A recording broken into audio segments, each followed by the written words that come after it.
ইতিমধ্যে সারা ভারতবর্ষে লোকসভা ভোটের দামামা বেজে গেছে। পশ্চিমবঙ্গের বেশ কিছু আসনে বাম এবং কংগ্রেস প্রার্থী ঘোষণা করলেও এখনও পর্যন্ত বসিরহাট আসনে বাম এবং কংগ্রেস প্রার্থী ঘোষণা করতে পারেনি, যার জন্যে মানুষ বিভ্রান্ত হচ্ছে।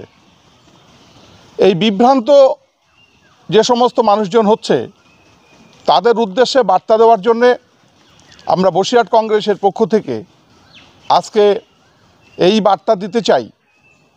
ইতিমধ্যে আমরা দেখছি বসিরহাটে আইএসএফ প্রার্থী দিয়েছে, তারা জনমানসে প্রচার করছে তারা নাকি জোটের প্রার্থী, কিন্তু বর্তমানে আইএসএফ যে পদ্ধতিতে প্রার্থী দিয়েছে তারা জোটের কোনো আলোচনায় আসেনি, নিজের মতো করে তারা নিজে প্রার্থী দিয়েছে এবং জোট ধর্মকে তারা না মেনেই আজকে নিজের অস্তিত্ব জাহির করবার জন্যে তারা বসিরহাটে প্রার্থী ঘোষণা করে দিয়েছে, দিয়ে তারা নিজেদের জোটের প্রার্থী বলে দাবি করছে। আমরা বসিরহাট কংগ্রেসের পক্ষ থেকে সবার আগে বলতে চাই যে না, আমাদের জোটের পক্ষ থেকে এখনও বসিরহাটে কোনো প্রার্থী ঘোষণা করা হয়নি। হ্যাঁ, আমাদের দেরি হচ্ছে প্রার্থী ঘোষণা করতে, কারণ সারা ভারতবর্ষের নিরিখে কংগ্রেস দলকে চলতে হয়। আজকে বিজেপি যেভাবে ভারতবর্ষকে অতল অন্ধকারে তলিয়ে দিচ্ছে, ভারতবর্ষে যেভাবে ঘুণ পোকার মতো ভারতবর্ষকে ধ্বংস করার চেষ্টা করছে, তার বিরুদ্ধে রুখে দাঁড়ানোর জন্য জনমত তৈরি করে ঠিকঠাক জোট তৈরি করে লড়াই করবার ইচ্ছা নিয়ে জাতীয় কংগ্রেস একটা শক্তিশালী ইন্ডিয়া জোট তৈরি করে তার মাধ্যমে বিজেপিকে ভারতবর্ষ থেকে পরাস্ত করার চেষ্টা করছে। আমরা এই জোট তৈরি করার ক্ষেত্রে কোনো ক্ষেত্রে সফল হতে পারিনি। ভিতর থেকে ছুরি মেরেছে নীতিশ কুমাররা, মমতা বন্দ্যোপাধ্যায়রা। তারপরেও কেজরিওয়ালদের সঙ্গে নিয়ে অন্য সারা ভারতবর্ষের আরও অনেক আঞ্চলিক দল এবং জাতীয় দলকে সঙ্গে নিয়ে আমাদের জোট প্রক্রিয়া চলছে। এই জোট প্রক্রিয়া আলোচনায় আজকে বিলম্বিত হওয়াতে আমরা বসিরহাটেও প্রার্থী ঘোষণা করতে পারিনি এখনও পর্যন্ত। খুব অচিরেই বসিরহাটে প্রার্থী ঘোষণা আমরা করে দেব। আর এই জোট প্রক্রিয়া ঠিকঠাকভাবে সম্পন্ন করতে না পারলে আগামী দিনে বিজেপিকে ভারতবর্ষ থেকে হটানো যাবে না। আর বিজেপিকে ভারতবর্ষ থেকে হটাতে না পারলে আগামী দিনে টোটাল ভারতবর্ষটা ধ্বংস হয়ে যাবে। আজকে আমরা বিগত দিনে দেখেছি তৃণমূল নাকি তোলাবাজি দল, এটা আমরা মানি এবং জানি, কিন্তু ভিতরে ভিতরে আজকে তোলাবাজিতে ভারতবর্ষে প্রথম স্থান অধিকার করেছে যে দল, সেটা হচ্ছে বিজেপি। ইলেকট্রাল বন্ডের নাম নিয়ে সারা ভারতবর্ষ থেকে তোলাবাজি করে আজকে ভারতবর্ষের মানুষের জীবনকে দুর্বিষহ করে তুলেছে। যেমন আমরা দেখতে পাই যে 14 সালে আমরা অনেকেই বলতে পারে যে বিজেপি ইলেকট্রাল বন্ডে চাঁদা নিয়েছে, কোনো কোম্পানি চাঁদা দিয়েছে, তাতে আমার কি যায় আসে, সাধারণ মানুষের কি যায় আসে এবং কংগ্রেস দলের কি যায় আসে।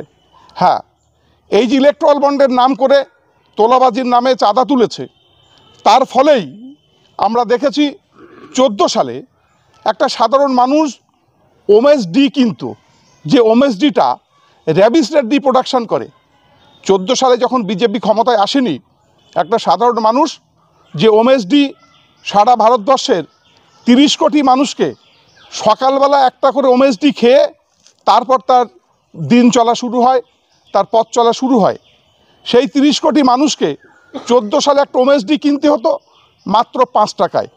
আজকে একটা ওমেস ডি কিনতে হচ্ছে 14 টাকায়। আমি শুধু একটা উদাহরণ দিয়ে বলছি। আজকে 5 টাকার ওমেস ডি 14 টাকায় পৌঁছালো কেন? পৌঁছালো এই কারণেই, ইলেকট্রাল বন্ডের নাম করে র্যাবিস রেড্ডি যে কোম্পানি এই ওমেস ডিটা তৈরি করে, তারাও শুধুমাত্র বিজেপিকে 400 কোটি টাকা চাঁদা দিয়েছে।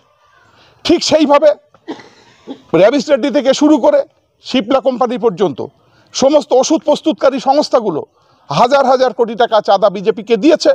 আজকে জীবনদায়ী ওষুধের দাম এমন জায়গায় যেয়ে দাঁড়িয়েছে যে আমি অন্তত নিজে সমস্ত জায়গায় ঘুরে সার্ভে করে দেখেছি, একটা পরিবারে সারা দিনে যত টাকা তার খাওয়া পড়ার পিছনে খরচ হচ্ছে, তার ডবল টাকা সেই পরিবারকে ওষুধ কিনতে হচ্ছে।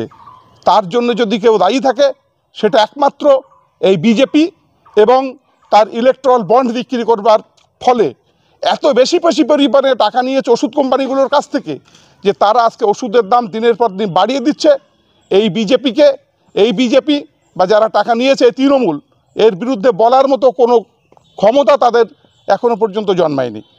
এটাও সুখের খবর, আজকে চাঁদা তোলার ক্ষেত্রে বিজেপি প্রথম স্থান অধিকার করলেও আজকে তৃণমূল কিন্তু অত্যন্ত সফলতার সঙ্গে দ্বিতীয় স্থান দখল করে রেখেছে এই ইলেকট্রাল বন্ড বিক্রি করে চাঁদা তোলার ক্ষেত্রে। আজকে আমরা দেখেছি বিজেপি একটা রাজ্য, তৃণমূল একটা রাজ্যে ক্ষমতায়, তাদের আজকে তারা আজকে আঞ্চলিক দলে পরিণত হয়েছে, অথচ তাদের চাঁদা তোলার ক্ষমতা বা তারা যে চাঁদা তুলেছে সেটার পরিমাণ হচ্ছে বিজেপির পরেই তাদের স্থান। আজকে এই দুটো দল যেভাবে ইলেকট্রাল বন্ড বিক্রির নামে দেশে কেলেঙ্কারি করেছে, দুর্নীতি করেছে, এবং তার ফলে এত মূল্য বৃদ্ধি হচ্ছে যে মানুষের জীবনটা দুর্বিষহ করে তুলেছে। আজকে এটা একেবারে ঘুণ ধরা সমাজের মতো আস্তে আস্তে মানুষকে আজকে খেয়ে নিচ্ছে, ভারতবর্ষকে খেয়ে নিচ্ছে।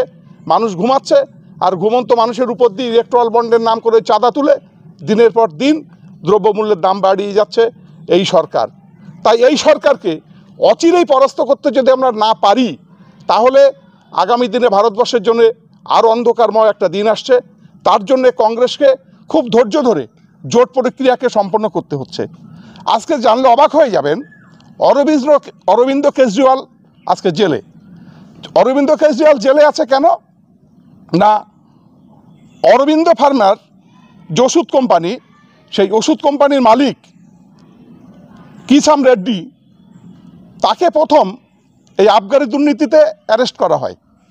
তারপর সে রেড্ডি সাহেব 43 কোটি টাকা বিজেপির এই ইলেকট্রাল বন্ডে চাঁদা দিয়ে সে জামিন পায় এবং পরবর্তীতে সে রাজসাক্ষী হয়ে গেছে। আজকে সেই রাজসাক্ষীর বয়ানে আজকে অরবিন্দ কেজরিওয়ালকে জেল খাটতে হচ্ছে। ঠিক সেইভাবে ইলেকট্রাল বন্ডের মাধ্যমে সারা ভারতবর্ষ থেকে 5,600 কোটি টাকা তুলেছে বিজেপি। যে টাকাগুলো ইলেকশনে খরচ করা হয়, যে টাকাগুলো বিজেপি তাদের নিজের মতো করে খরচ করে, এবং তার দায়ভার যে পড়ে আজকে কংগ্রেসের সারা দেশের মানুষের উপরে, ভারতবর্ষের মানুষের উপরে। সেই জন্য বিজেপিকে হারাতেই হবে, এটা আমাদের শপথ। এবং সেই বিজেপিকে হারানোর জন্যে জোট প্রক্রিয়াকে অত্যন্ত সুন্দর এবং মসৃণভাবে করতে যেয়ে আমাদের প্রার্থী দিতে একটু দেরি হচ্ছে, ঠিক কথা। আমরা ইতিমধ্যে বসিরহাটে নিশ্চয়ই প্রার্থী দেব, জোটের প্রার্থী। কিন্তু জোটের প্রার্থী যাকে আমরা দেওয়া হবে, সেই জোটের প্রার্থী যদি এমন প্রার্থী হয় যে প্রার্থী বিগত পঞ্চায়েত নির্বাচনগুলোতে আমাদের কংগ্রেসকে এবং সিপিএমকে তারা পিছন থেকে ছুরি মেরেছিল তৃণমূলের সহযোগিতা করবার জন্যে, আমরা যখন তৃণমূল এবং বিজেপির বিরুদ্ধে লড়াই করছি, তারা বাড়িতে বসে সেখানে তৃণমূলকে সুবিধা পাইয়ে দেওয়ার জন্যে সমস্ত জায়গায় জোট প্রার্থী দিয়ে তারা আমাদের জোটকে প্যাচে ফেলে জোটের ক্ষতি করে তারা আজকে পঞ্চায়েত নির্বাচনটাকে ভালোভাবে আমাদের করতে দেয়নি।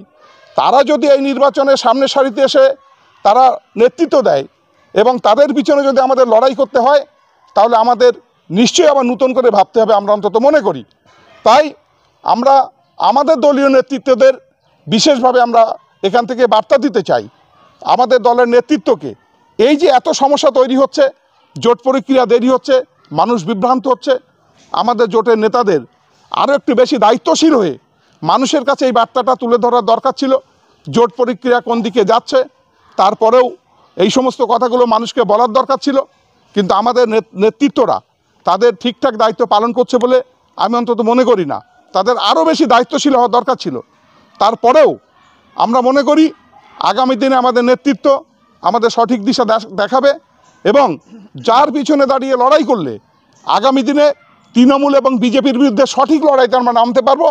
আমরা নিশ্চয়ই তার পিছনে দাঁড়িয়ে লড়াই করব। কোনো আলেয়ার পিছনে যদি আমাদের ছুটতে বলে তাহলে কিন্তু আমাদের ভাবতে হবে। এই বার্তাটা আমরা আমাদের বসিরহাট কংগ্রেসের পক্ষ থেকে বসিরহাটের সমস্ত কর্মী এবং নেতৃত্বের কাছে এই বার্তাটা পৌঁছে দিতে চাই। এবং আমরা বলতে চাই একটা কথা, সেটা হচ্ছে লড়াই আমরা করব, তৃণমূল বিজেপির বিরুদ্ধে লড়াই করতে করতে আজকে এই জায়গায় এসে দাঁড়িয়েছি। আগামী দিনের লড়াইও তৃণমূল বিজেপির বিরুদ্ধে লড়াইতে আমরাই নেতৃত্ব দেব, এবং সেই নেতৃত্ব দেওয়ার জন্যে জমি তৈরি করে রাখতে হবে। দেয়াল লেখন থেকে শুরু করে আমাদের দেয়াল দখল থেকে শুরু করে ভোটের যে প্রক্রিয়া সেগুলো ইতিমধ্যে আমাদের সম্পন্ন করে রাখতে হবে। 2-4 দিনের ভিতরে আমরা আমাদের কর্মীদের এবং নেতৃত্বকে সঠিক দিশা দেখাতে পারবো বলে আমরা মনে করি। এবং এই 2-3 দিন আমাদের কর্মীরা যাতে বিভ্রান্ত না হয়ে, ওই আইএসএফের কথায় তারা বিভ্রান্ত না হয়, তৃণমূল বিজেপির কথায় তারা যাতে বিভ্রান্ত না হয়, সেই বার্তা আমরা এখান থেকে তাদেরকে দিতে চাইছি। আপনার নাম? আব্দুল কাদের সর্দার, বসিরহাট 1 নম্বর ব্লক কংগ্রেসের সভাপতি।